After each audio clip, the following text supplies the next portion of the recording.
Y están también las distintas cooperativas, muchas de ellas manejadas por Fernando Ayala, a las cuales le giraron los montos de dinero. Pero ¿qué pasa? Todo ese dinero tiene que, cuando alguien recibe, en este caso todo ese listado de cooperativas, dinero, tiene que también rendir cuentas de en qué lo gastó. La Rosadita del Chaco, el escándalo que envuelve al Cuca Jorge Capitanich. ¿Qué significa la corrupción contigo? ¿Cómo ves esto de billetes? ¿Qué simboliza eso? Estimado Gustavo Carvajal. Hola, buenas noches, José. Expectativa por la indagatoria del contador Walter Pasco, detenido por el escándalo de la Rosadita en Chaco. Bueno, nos vas a contar ahora todo con información de último momento. Veamos qué fue lo que pasó en Chaco. Mostremos cuáles son las imágenes de lo que ocurrió en Chaco como un símbolo de corrupción. Mostra las imágenes, dale. Ahí estamos viendo, ¿qué es lo que estamos viendo, Garaba? Así era detenido, después que se presentó en la Gendarmería de Resistencia Chaco, Walter Pasco. Este personaje, según el fiscal federal Patricio Sabadini, es un engranaje clave en lo que se conoció como el escándalo de la Rosadita de Chaco, que es, según la Justicia Federal de Chaco, una organización, una estructura montada para desviar fondos que estaban destinados, mejor dicho, a lo que era la obras sociales, realización de proyectos de agricultura familiar y economía popular, y en realidad él era el contador de líderes piqueteros y también tenía clientes privados. Uno de ellos, un carnicero. Y este carnicero es el que denuncia que le usaron la clave fiscal para crear empresas y facturas y de esa forma crear crédito fiscal ficticio, evasión de impuestos, pero además gastos de compras de materiales, de construcciones, que debían rendir las organizaciones piqueteras cuyo contador era este personaje. Walter Pasco, así Pasco se llama. con K. Cuando vemos, Carlos, vos que sos especialista en comunicación y en creatividad y todo lo que tiene que ver con romper moldes, vemos billetes, fajos, dólares, independientemente de la causa en cuestión. ¿Qué genera a la audiencia? ¿Qué le genera al que ve eso? Me temo que, no sé si es más de lo mismo, pero el gran impacto que se produjo hace unos años ahora se está confirmando nuevamente, ¿no?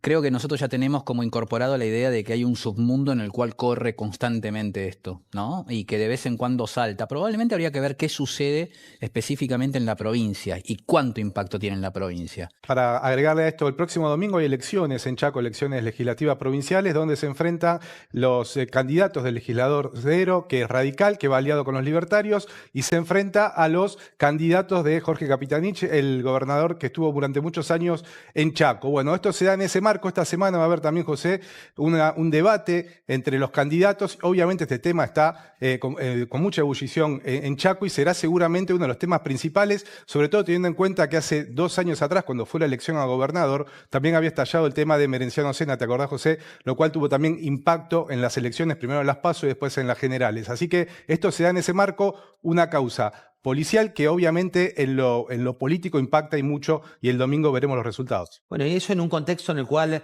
hay menores, Caraba, en el contexto... Es impresionante cómo impacta, como decía Federico, lo judicial en lo político, porque acá es imposible despegar de este escándalo a Jorge Milton Capitanich, que es uno de los candidatos en las elecciones que se van a hacer el fin de semana. ¿Por qué Jorge Milton Capitanich?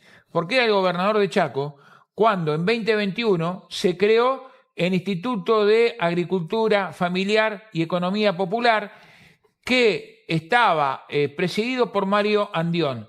Mario Andión es un personaje que aparece en varias fotos con Capitanich, pero además, ¿quién trabajaba como directora en ese Instituto de Economía? María José Reynó. María José Reynó es la esposa de Fernando Ayala. Fernando Ayala y Reynó fueron detenidos el jueves pasado. Reynó, cuando la detuvieron, tenía una remera negra con la inscripción Coqui Gobernador. Coqui por Jorge Capitanich. Sí, Capitanich. Aparece después en escena, es este señor Walter Pasco, contador supuestamente de Fernando Ayala, de María José Reynó, que además ellos dos son líderes piqueteros que están vinculados con Ramón Tito López, heredero de Emerenciano Sena. Pero acá estamos hablando de mucha plata. El Instituto de Economía, de Agricultura Familiar y Economía Popular se creó durante la gobernación de Capitanich en 2021. ¿Cómo se arma una estructura para la corrupción? Se crea en 2021 y lo clausuran o lo cierran en 2024 cuando la auditora Clea Ávila, puesta por el recientemente elegido el gobernador Esdero, empieza a hacer una revisión de cuentas y encuentra que la mayoría de las obras prometidas con el giro de fondos, estamos hablando 13.000 millones de pesos en un año, Sí. no se habían concretado. Directamente, no se habían concretado. El 90% nada más. Entonces, aquellas obras que se concretaron también estaban flojas de papeles y empiezan a seguir la punta del ovillo de las facturas y por eso llegan a Pascua. Hubo un comunicado que fue por ahí del PJ provincial que maneja claramente Jorge Capitanich, desligándose de esto, no respondiendo nada más que eso. Recordemos que el video es del 2023. La época de falsas, noticias falsas, redes sociales, todo mezclado. Como siempre, Carlos, no te estoy poniendo puntualmente en este caso, sino más en la interpretación del momento. Digo, un político diciendo que es falso, algo local, con este tipo de situaciones. ¿Cómo interpela eso también a las audiencias?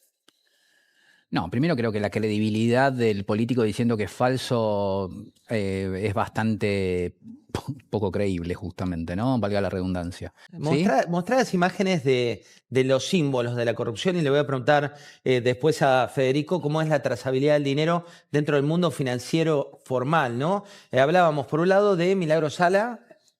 Históricamente, Jujuy. ¿quién es Milagro Sala? Bueno, dirigente social de Jujuy, que está presa ya hace mucho tiempo. También le han saltado escándalos similares que hemos visto también con fajos de plata en su momento, y obviamente este es un tema que vuelve a traer en una previa a una elección un tema muy sensible, que es el de contar plata, en este caso que es para movimientos sociales, para los sectores más necesitados de la sociedad. Esa es la idea, ¿no? La idea cuando algo queda explícito, por eso surgen los nombres, la idea de la rosadita que nos lleva inmediatamente y nos remonta a Jorge Lanata en su momento con una investigación que hizo. Ahí vemos los conventos, por ejemplo, de José López. ¿Qué es esta documentación? Esta documentación que tenemos acá para mostrarles es todo lo que está pendiente de rendición en el Instituto de Agricultura Familiar y Economía Popular.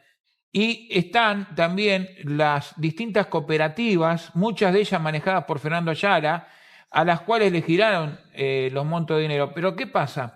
Todo ese dinero tiene que, cuando alguien recibe, en este caso todo ese listado de cooperativas, dinero, tiene que también rendir cuentas de en qué lo gastó. Tenés que hacer, o sea, la trazabilidad para que quienes nos miran de estos números es no solo a dónde va la plata, que es el intermediario en este caso, Sí. sino hacia dónde va, cómo lo gasta. El intermediario tiene que demostrar cómo lo gasta. Y en eso entra Pasco, el contador, que aparentemente era el que se dedicaba a juntar o a buscar y a confeccionar las facturas en esta usina de facturas para justificar gastos sobre obras que nunca se hicieron. A ver, lo primero es cuando ingresa dinero al sistema financiero, los bancos tienen una obligatoriedad de que eso coincida con el perfil patrimonial del cliente, transaccional del cliente y con sus operaciones habituales. Cuando empieza a haber operaciones que salen de ese perfil, son operaciones sospechosas que se tienen que reportar a la UIF.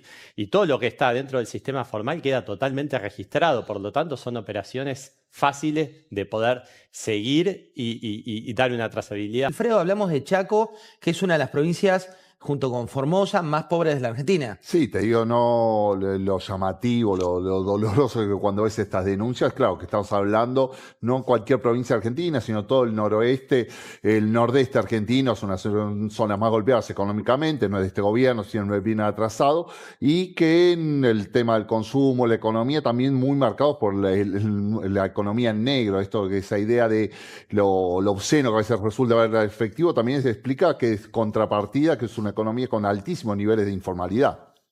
Falta muy poquito para las elecciones en Chaco y hemos sido bendecidos con este escándalo que reventó ahora, justo a tiempo para que muchos repiensen a quién van a votar.